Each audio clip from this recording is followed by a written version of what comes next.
Então, doutor Lair, vamos então começar basicamente a segunda parte da nossa entrevista, que tem a ver com o fortalecimento imunoemocional. Podemos começar agora? Podemos começar. Então, primeiro eu quero trazer o conceito para vocês de psiconeuroimunologia. Esse conceito não é novo. Esse conceito de psiconeuroimunologia, que foi até ampliado para psiconeuroendócrinoimunologia, um tema discutido, que faz parte do currículo, é uma matéria que faz parte do currículo médico de muitos países do mundo, dos Estados Unidos, inclusive. Esse não faz parte ainda do currículo médico brasileiro, mas muitas universidades mundiais, pelo mundo afora, já tem a cadeira de psiconeuroimunologia. Então, se você está achando que nós não temos uma conversa fiada aqui, não, é uma conversa muito séria. Eu desafio você a entrar em qualquer pode entrar no PubMed, pode entrar no que é mais fácil para você entrar no Google Acadêmico, que é uma plataforma hoje muito rica, e digitar lá em inglês psiconeuroimunologia, você vai ver que há uma grande conexão entre a parte emocional, a parte neurológica, a parte endócrina e a parte imune. Então, existe o que se chama NEI System, o sistema NEI, N-E-I. O que é o NEI? É o neuro, o E de neuroendócrino imuno. NEI, N-E-I, neuroendócrino imuno. Então, o sistema NEI, cada vez mais tem publicações sobre o sistema NEI, cada vez mais tem conexão do sistema NEI com a psicologia, com a parte emocional da pessoa. Então, eu estava pensando como é que eu ia fazer para começar essa discussão com você que está aí me assistindo, e eu gosto de metáforas. Então, eu estava pensando hoje, meditando à tarde, e eu criei a seguinte situação, vamos ver se você gosta. Você conhece aquele ditado que, quando um copo está para transbordar, uma gota, às vezes, é o suficiente. Atinge o limiar de transbordar, ele transborda. Se uma gota faz um copo transbordar, a ausência dessa gota faz o copo se manter sem transbordar. Concorda comigo? Talvez essa conversa aqui seja retirada de uma gota, que você parece que não é nada, de um copo cheio de água, uma gota não é nada, mas é relativo. Se é a gota que vai fazer o copo transbordar, é toda a diferença. Então, o que nós vamos fazer aqui é estar discutindo isso, talvez essa gota. Você sabe que lá atrás o René Descartes, com o seu racionalismo, ele praticamente separou a mente do corpo. Parece que a mente era uma coisa, o corpo era outra, na mente está ligada a alma, era coisa de religião, e ele queria discutir a outra parte. E ele fez um reducionismo cartesiano que prejudicou muito a evolução desse processo. Então, eu gostaria de começar assim. Imagine que você está falando no telefone ou no WhatsApp com alguém. E essa pergunta para você assim: como é que eu chego aí onde você está? Eu gostaria de ir aí. Onde é que você está? Como é que eu chego aí? Aí você responde assim: onde você está? Para eu te dar as orientações. Se você estiver a norte, eu vou falar para você viajar a sul. Se você estiver a leste, eu vou dizer para você viajar a oeste, e assim por diante. Onde você está? Aí a pessoa responde: eu não sei onde eu estou. Bom, se a pessoa não sabe onde ela está, é difícil você conduzi-la até você, não é verdade? Então, a primeira coisa que nós vamos fazer aqui essa noite é o seguinte: eu solicitei para você trazer um papel e trazer uma caneta. Então, se me permite, eu vou fazer uso aqui da minha anotação. Eu queria que você escrevesse numa coluna, à esquerda, 10 palavras. Vamos lá? A primeira palavra é ansioso. Debaixo da palavra ansioso, você vai escrever a palavra deprimido. Debaixo da deprimido, você vai escrever nervoso. Tudo na margem esquerda do caderno que você está usando. Então, é ansioso, é deprimido, é nervoso. A próxima palavra agora é sobrecarregado. Aí vem a palavra isolado, vem a palavra entediado, vem a palavra desmotivado, vem a palavra esfomeado, porque tem gente que está no isolamento, que está ganhando peso, que não tem nada que fazer, vai atacar a geladeira. A palavra preocupado e a palavra triste. Vou falar de novo. Ó, ansioso, deprimido, nervoso, sobrecarregado, isolado, entediado, desmotivado, esfomeado, preocupado e triste. Espero que você tenha escrito essas 5 palavras na margem esquerda do seu caderno. Eu quero agora que você vá em cada uma dessas palavras e você tem 5 notas. A nota 1, 2, 3, 4, 5. Se isso não lhe incomoda em nada, você não tem ansiedade, o seu nível de ansiedade é praticamente 0, só que aqui você vai dar 1. Se o seu nível de ansiedade é extremo, você não está conseguindo dormir, você está roendo as unhas, você está desenvolvendo diarreia, você está muito ansioso, você vai dar 5. Então, por favor, dê uma nota de 1 a 5 para o seu nível de ansiedade. Tudo bem? A segunda palavra é deprimido. Você está se sentindo igual você era antes do isolamento, igual você era antes do Covid-19, ou houve uma mudança no seu psiquismo? Você está se achando mais deprimido, você está perdendo a perspectiva do amanhã, as contas estão chegando, você perdeu o emprego, sei lá o que for. Eu sei que não é fácil, mas estou falando, o que for. Fez você se sentir deprimido. Você vai dar uma nota de 1 a 10 para o seu nível de depressão. Tudo bem? Desculpa, de 1 a 5. A terceira palavra é nervoso. Você está irritado, você está impaciente. As pessoas estão dizendo para você que você não é a mesma pessoa. Você está nervoso. De 1 a 5, que número que você dá? 1, 2, 3, 4, 5. A próxima palavra é sobrecarregado. Você se sente mentalmente sobrecarregado? Você está preocupado com as contas, você está preocupado com o emprego, você está preocupado com as famílias que os entes queridos estão sendo mandados embora, entendeu? E não sabe qual vai ser o futuro, ou talvez até o seu caso. Dê uma nota de 1 até 5. Quanto mais, maior a nota. Agora você vai dar uma nota de isolado, porque você pode estar em isolamento, mas não está isolado. Você pode usar o telefone, você pode usar o WhatsApp, você pode fazer conexão, você pode conversar com os amigos, ou você simplesmente se isolou e está se sentindo sozinho, sem amparo. Você está entediado, você não sabe o que fazer, você está assistindo televisão o dia inteiro, você não tem uma programação, você não tem uma visão. Que nota que você dá de 1 a 5? E a motivação, como é que está? Você está desmotivado? Já tem vários dias que você está em isolamento e o seu psiquismo já não está aguentando mais? E esfomeado? Você está atacando a geladeira, não está atacando a geladeira? Ou, pelo contrário, você agora está até comendo menos, né? Porque você decidiu que você vai emagrecer durante esse período? E o seu nível de preocupação? Você está preocupado com coisas reais ou você está preocupado com coisas imaginárias? Será que você está preocupado com a preocupação? E tem gente que fica preocupado com a preocupação. E a última palavra que nós temos aí para avaliar, de 1 a 5, é a palavra triste. Você está se sentindo triste? De 1 até 5, qual o grau? E agora eu vou pedir a você para somar tudo isso aí, essas 10 palavras.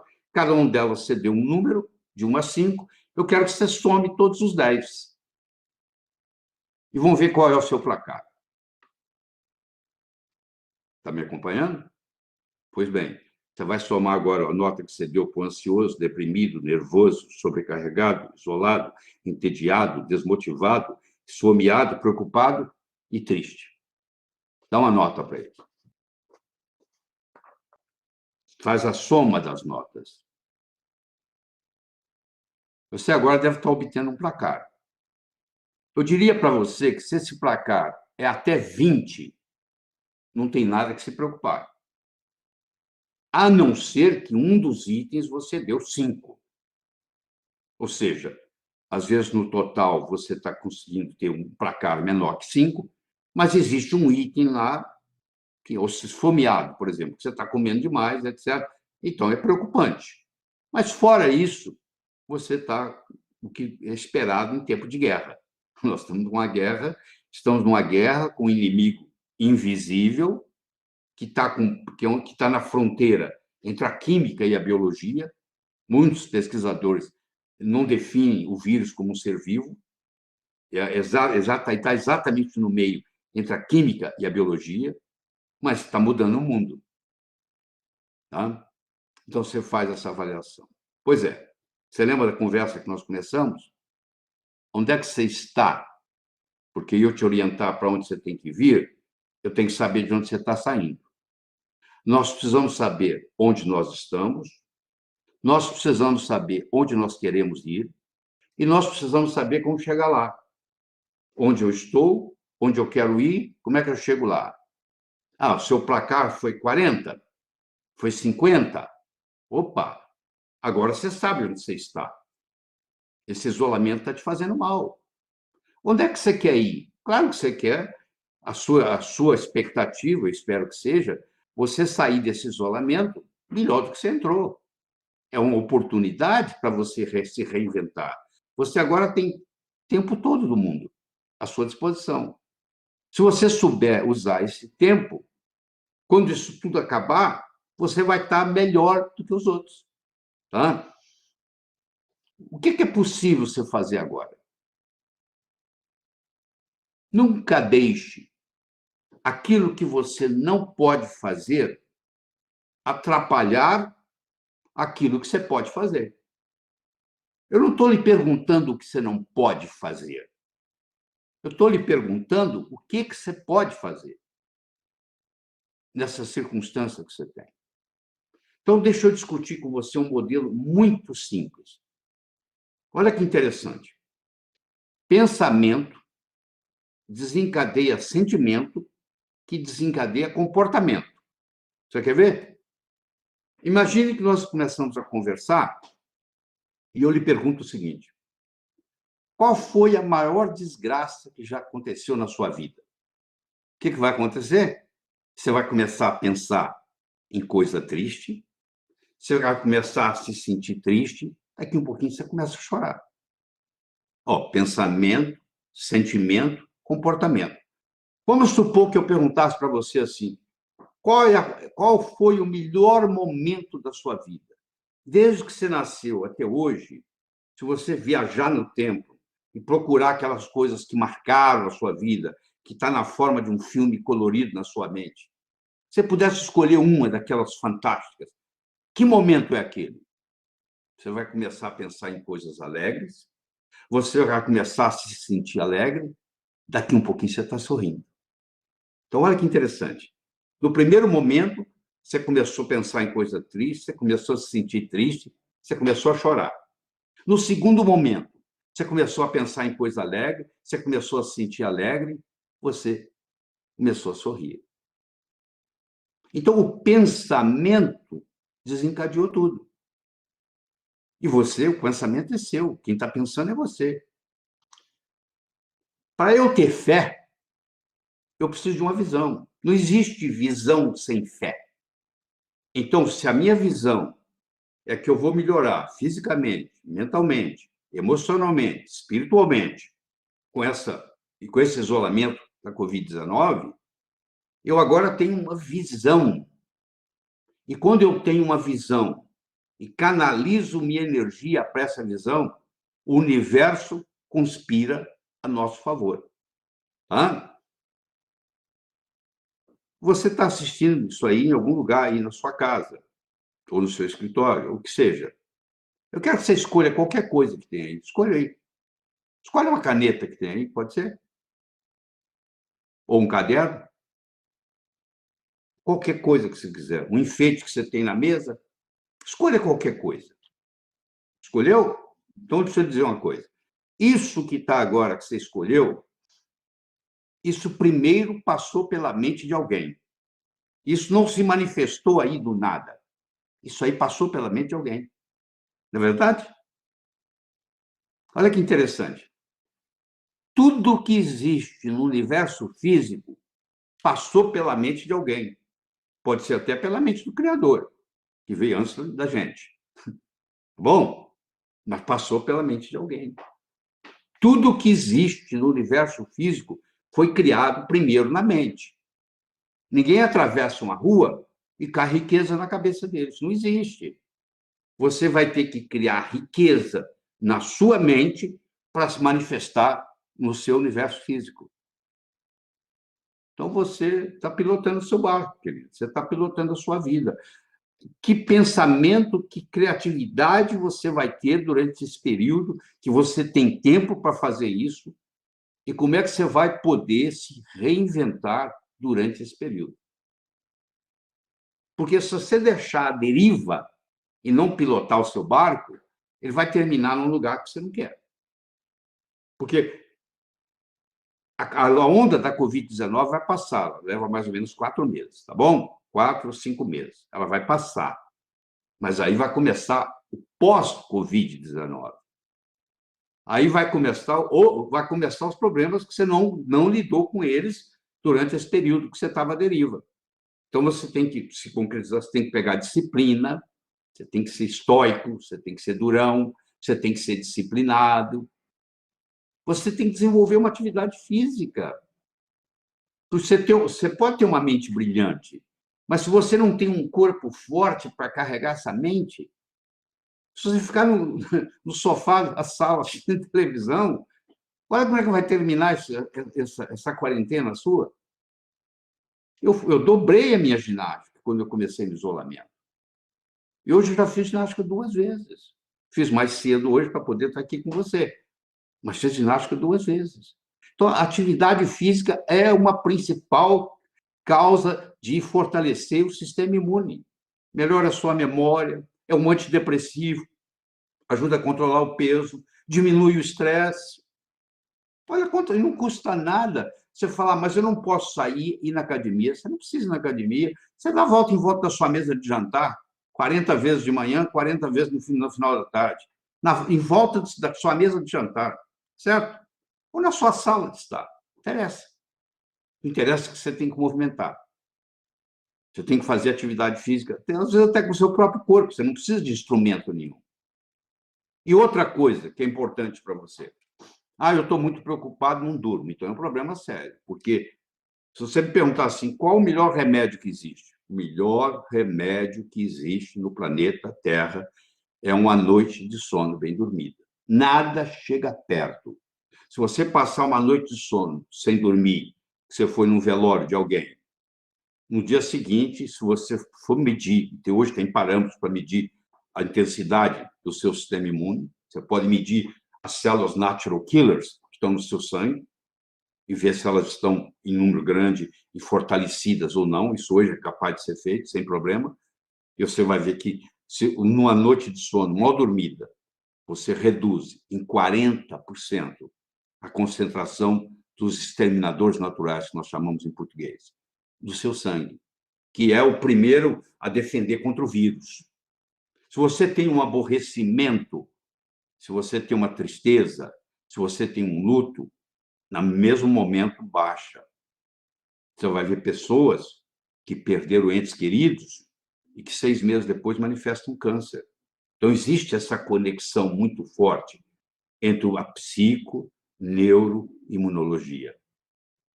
Você vai entrar na internet, vai digitar psiconeuroimunologia, você vai ver que você pode ler um pedacinho todo dia, não vai dar para você ler o resto da vida lendo, você não vai cobrir o que está lá. De tanta coisa que tem, de tanta coisa que tem. Então, a atividade física e o sono são importantes. A sua alimentação é fundamental.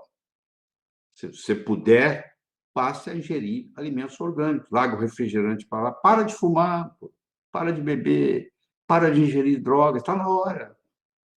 Porque tudo isso está enfraquecendo o seu sistema imune. Tudo isso está ajudando aquela gotinha a derramar. Então, o que eu fiz? Como nós temos pouco tempo, e nós estamos trabalhando apenas numa gotinha no copo d'água, que é aquela gotinha que pode fazer o copo entornar, e que, se nós tirarmos ela da sua estrutura psicológica, já vai lhe ajudar. Eu já vou estar fazendo uma contribuição aqui para você. Então, eu escolhi conversar com você sobre Elizabeth Kubler-Ross, eu escolhi conversar com você sobre Charles Darwin, eu escolhi conversar com você sobre Epicteto, eu escolhi conversar com você sobre Shakespeare, e eu escolhi conversar com você sobre o Coronel Sanders, que é o meu favorito, que nós vamos deixar para o final. Tá? Vamos começar com a Elizabeth Kubler-Ross. A Elizabeth Kubler-Ross dedicou a vida dela a trabalhar com pacientes. Ela era uma médica, psiquiatra, suíça, morando nos Estados Unidos. Grande parte da vida dela passou na Califórnia. E ela dedicou a vida dela a entender a morte e o ato de morrer. E o luto. A gente tem luto não é só pela morte, a gente tem luto porque perdeu o emprego, a gente tem luto porque teve um divórcio, a gente tem luto porque o nosso filho querido saiu de casa, foi estudar fora. Esse luto que ela está dizendo. Nós temos luto que você pode ter perdido seu emprego, que você perdeu a sua liberdade. O ato de ir e vir agora está proibido, porque nós temos que ficar aqui. Né? Temos que ficar, e temos mesmo.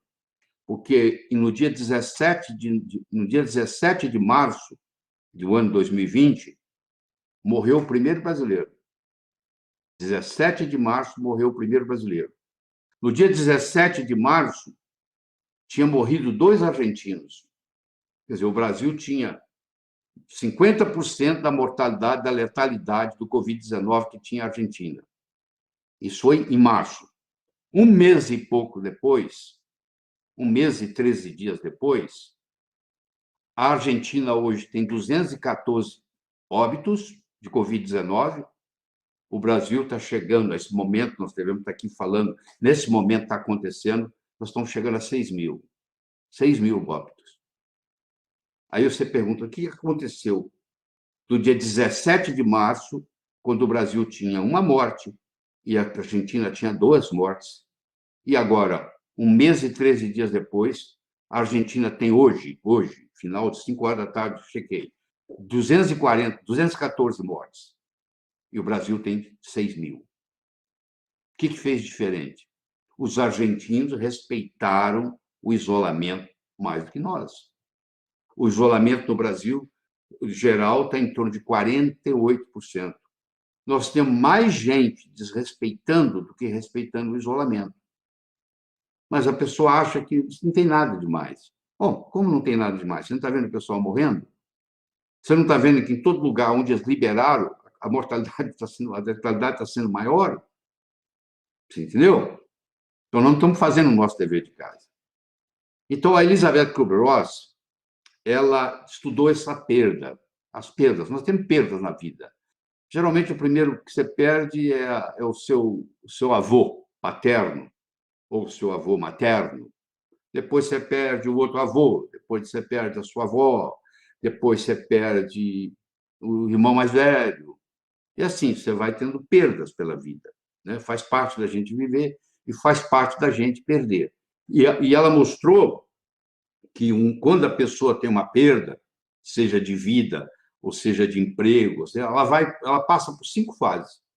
Primeiro, ela nega, depois ela fica muito brava, muita raiva, depois ela começa a barganhar, depois ela entra em depressão, e depois ela sai da depressão ou não, e ela vai para a aceitação. Tem gente que para na depressão. O pai, a mãe morreu há 20 anos atrás e a pessoa continua de luto. Ela ficou naquela fase da depressão.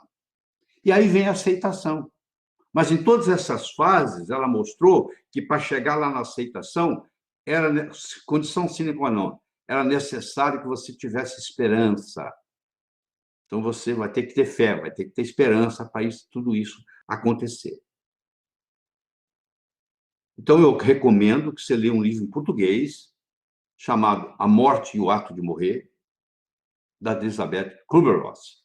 Pode procurar aí que você vai encontrar digital e vai ser entregue no seu computador, você não precisa sair de casa. Enquanto você está nesse processo, você aprende a conviver com perdas. Porque no pós-Covid-19, você vai, querendo ou não, você vai ter que conviver com muitas perdas. Tá? A segunda pessoa que eu quero trazer para a discussão aqui com você é o Charles Darwin.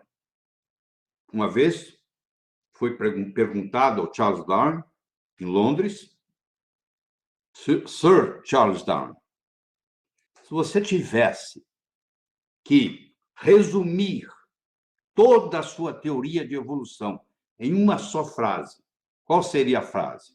Ele não titubeou. Não são as espécies mais fortes ou mais inteligentes que vão sobreviver. São aquelas com a maior capacidade de adaptação. Não são os indivíduos mais fortes ou mais inteligentes que vão sobreviver após Covid-19. São aqueles com a maior capacidade de adaptação. Não são as empresas mais fortes ou mais inteligentes que vão sobreviver o pós-Covid-19. São aquelas com maior capacidade de adaptação. Então, eu tenho uma historinha para lhe contar, para simbolizar isso do Charles Darwin. Você imagina uma grande tempestade, muito vento. O vento é tão forte que ele chega a arrancar uma árvore de carvalho em toda a sua exuberância. O vento arranca ela pelas raízes e joga ela no riacho, no rio, com a correnteza levando ela. Enquanto a árvore de carvalho está descendo na correnteza, arrancada pelo vento, o bambu, o senhor bambu, está na margem do rio, acenando para o carvalho. Por que o bambu é muito mais fraco do que o carvalho? Mas o carvalho quis enfrentar o vento de frente e o vento arrancou ele e jogou no rio. O bambu, por sua vez, se adaptou ao vento. Então, eu vou falar mais uma vez e nós vamos mudar de assunto. Eu vou falar para você o seguinte, que não é a pessoa mais forte ou mais inteligente que vai sobreviver o pós-Covid-19. É aquela com maior capacidade de adaptação. Então, se prepare, porque você vai ter que desenvolver essa flexibilidade no seu comportamento. Começa agora. A terceira pessoa que eu quero trazer para você aqui é o Epicteto. Epicteto era um filósofo, nascido na Grécia, viveu a maior parte da vida dele em Roma. Ele era escravo do Epafrodito. Epafrodito era o secretário-geral do Nero, do cruel Nero. Diga-se de passagem, foi o Nero que mandou decapitar São Paulo, eu que moro em São Paulo aqui. Pois é, São Paulo foi decapitado a mando de Nero através do Epafrodito. E Epicteto era escravo toda a sua vida, mas não deixava de ser um filósofo. Escravo, mas filósofo. Você pode encontrar um sem-teto na rua que está sem teto, mas pode ser filósofo. Então, ele deixou muita coisa para a humanidade. Já que você tem tempo, por que amanhã você não entra na internet e vai estudar a vida de Epicteto? Você tem uma ideia, Nero morreu com 31 anos de idade. Ele começou a governar com 17, parou com 14, ele pôs fogo em Roma, você deve estar lembrado do incêndio, incendiou Roma, e, entre outras coisas, decapitou São Paulo. Você imagina o secretário-geral dele, como que seria. Diz a história que ainda era mais cruel ainda do que Nero. E uma vez esse secretário, ainda mais cruel do que Nero, que tinha Epicteto como escravo, o Epicteto respondeu uma coisa errada para ele, ele quebrou a perna do Epicteto, só porque falou uma coisa que ele não gostaria de escutar, para você ter uma ideia. Mas então, o que eu fiz? Eu selecionei, desculpa, eu vou olhar aqui minhas anotações, eu selecionei 6 frases do Epicteto, que eu acho que vai tocar você um pouquinho. Vamos lá? Primeiro, se o problema possui solução, não devemos nos preocupar. Por que me preocupar se vai ter solução? Se o problema não possui solução, de nada adianta nós nos preocuparmos. Quer dizer, se tem solução ou se não tem solução, o negócio é não preocupar, porque não é a preocupação que vai resolver o problema. Pelo contrário, a preocupação atrapalha. É um homem sensato aquele que não se lamenta pelo que não tem, mas se alegra pelo que tem. Olha quanto sobrou para você.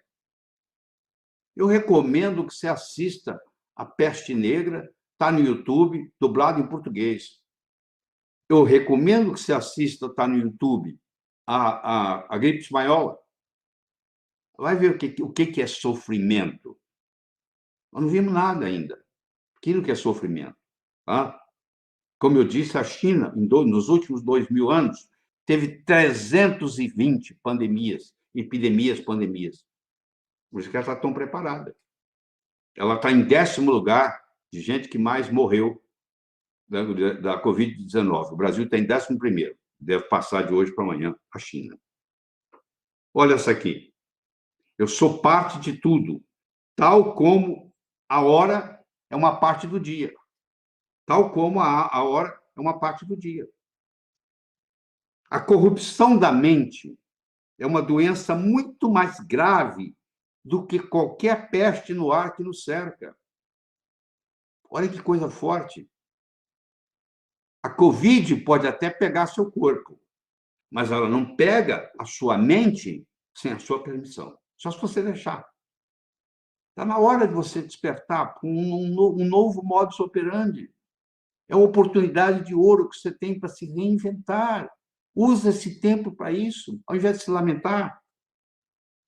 Você, quinta frase, você energiza tudo aquilo que dá atenção. Tudo aquilo que você concentra, aumenta. Se você concentrar no problema, o problema aumenta. Se você se concentrar na solução, a solução aumenta. Então, tenha cuidado com aquilo que você carrega na sua mente. Olha que bonita essa última. O sol não espera que lhe supliquem para derramar a sua luz e o seu calor. Imita-o e faça todo o bem que puder, sem guardar, sem esperar, sem aguardar, sem esperar imploração. Então, essas 6 frases do Epicteto, entre milhares que ele deixou para nós, que você vai ver na internet amanhã, elas começam a estimular essa semente que está aí, ó, a semente da grandiosidade, que é o direito do ser humano. Todos nós temos direito a isso. Mas, infelizmente, nós não somos estimulados a isso na escola. Certo? Bom, sabe qual é o próximo personagem que eu quero trazer para você? William Shakespeare. William Shakespeare foi o maior dramaturgo que o mundo já teve. Não interessa sem tragédia, sem drama, sem comédia, sem romance. Você deve estar lembrado das tragédias, das dramas, das peças teatrais que ele teve, como Romeu e Julieta, Otelo, Macbeth, Rei Lear, Hamlet, A Tempestade, que foi a última peça que ele escreveu. Escreveu mais de 150 sonetos. Sabe o que William Shakespeare fazia aos 19 anos de idade?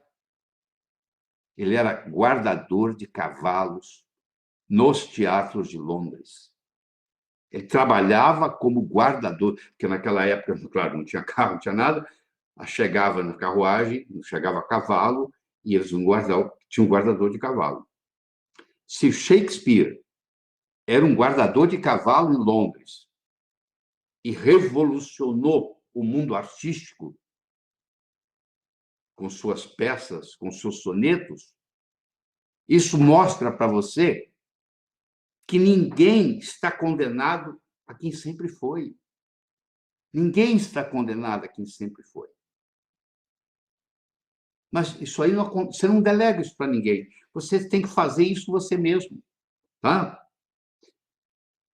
E a última história que eu guardei para você, que me toca muito o coração, é a história do Coronel Sanders. Vamos a ela. Kentucky é um dos menos estados, eu não vou dizer o estado mais pobre dos Estados Unidos, eu vou dizer que ele é um dos menos ricos estados nos Estados Unidos. Sanders tinha um apelido de coronel, Coronel Sanders. Coronel Sanders tinha um restaurante na beira de uma estrada. E os caminhoneiros passavam e paravam lá para comer a comida do Coronel Sanders, que ele era um bom chefe de cozinha. Especialmente, ele tinha uma receita que ele tinha ganho da avó dele. que era uma receita de galinha frita. Então, ele era famoso, o restaurante era famoso por causa da receita da avó do Coronel Sanders. O governo de Kentucky resolveu mudar a direção da estrada. E o seu restaurante, que era um restaurante de beira de estrada, deixou de ser de beira de estrada. E ele, com 65 anos de idade, ele resolveu, não tinha cliente, ninguém ia sair da rota para ir lá visitar o restaurante dele. Ele ficou sem cliente, como muitos restaurantes estão hoje sem clientes. O cálculo é que somente 40% dos restaurantes em São Paulo vão conseguir voltar, para você ter uma ideia. Então, você que é dono de restaurante deve estar familiarizado com essa história do Sanders. E aí, o que aconteceu? Ele pediu aposentadoria. 65 anos, tinha direito ao Social Security, pediu aposentadoria. Quando chegou o primeiro cheque de aposentadoria dele, ele mostrou para a mulher dele e falou assim: como é que nós vamos viver nisso? Não pode ficar assim. A única coisa que o Coronel Sanders tinha era uma receita de galinha frita que ele ganhou da avó. Ele pegou aquela receita de galinha frita, ele visitou 21 restaurantes. Olha, eu tenho essa receita, eu tinha um restaurante na beira da estrada, ele deixou de ser na beira da estrada, entendeu? Eu quebrei, eu tive que me aposentar. Você não quer? Eu posso fazer aqui, a gente pode fazer uma parceria. Ninguém se interessou. Até que, finalmente, a persistência dele, o universo conspira a favor, chegou a hora. Ele chegou num deles e o indivíduo gostou da ideia. E falou assim: podemos fazer uma parceria. E a parceria começou. E aí foi fundado o Kentucky Fried Chicken. O Kentucky Fried Chicken, hoje, tem mais de 25 mil lojas. O Kentucky Fried Chicken domina o mercado de frango no Japão. E os importadores de frango do Brasil para o Japão, que o Japão é o maior importador de frango do Brasil, eles vendem principalmente para o Kentucky Fried Chicken. Então, o Coronel Sanders indiretamente está ajudando o Brasil. Agora eu lhe pergunto, um cara com 65 anos de idade, com um cheque de aposentadoria do Social Security, a única coisa que ele tinha com ele era uma receita de galinha frita. E ele consegue mudar o mercado de frango no mundo. Você está esperando o quê? Você vai dizer para mim que você não tem nada? Eu acho que você não está explorando as suas habilidades. Depois que nós morrermos, depois que nós transcendermos, depois que nós mudarmos o nosso endereço cósmico, quando nós chegarmos lá do outro lado, Deus vai nos perguntar o seguinte: o que você fez? O que você fez com a habilidade que eu lhe dei? Aquele dom que eu lhe dei. O que você fez com ele? Cada um tem um dom. Meu dom é ensinar. Eu faço isso desde os 12 anos de idade. Eu era professor de matemática com 12 anos. Meu dom é ensinar. Então, eu estou explorando meu dom. Todo mundo tem um dom, tá? Nem que seja bater de porta em porta com a receita de galinha frita da avó e mudar o mercado de frango no mundo. Eu espero que essa nossa conversa que nós estamos tendo aqui, ela está entrando na sua mente e eu quero resgatar só aquela gotinha que ia transbordar o seu copo de água. Só isso. Entendeu? E aí, Fernando? Sábias palavras, doutor Larry Ribeiro. É um espetáculo aqui ouvir essas mensagens. Realmente, o ânimo foi lá para cima. Foi muito importante ouvir essa mensagem sua. Mais alguma consideração final, doutor Larry Ribeiro? Eu acho que a gente pode ir encerrando por aqui, né? O que você acha? Podemos encerrar então por aqui.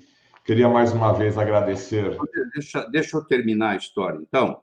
Ah. Deixa eu fechar, amarrar aqui para vocês. Espero que você esteja gostando, esteja acompanhando. Faça o seu dever de casa, procure quem Elizabeth Kubler-Ross, procura quem é Epicteto, dá uma olhada no trabalho do William Shakespeare, dá uma lida sobre Coronel Sanders, fundador do Kentucky Fried Chicken.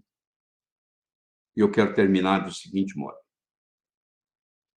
Todas as vezes que você, toda noite, quando você coloca a sua cabeça no travesseiro, você tem que perguntar para si mesmo: hoje eu contribuí mais do que eu custei ou eu custei mais do que eu contribuí para o universo? Você faz essa reflexão. Ela é muito simples, ela leva 2 minutos. Hoje eu contribuí mais do que eu custei ou eu custei mais do que eu contribuí? Se você estiver contribuindo mais do que custando para viver, né, para estar aqui nessa vida, o seu crédito lá em cima está crescendo. Se você está custando para a humanidade mais do que você está contribuindo, o seu débito lá em cima ou lá embaixo está aumentando.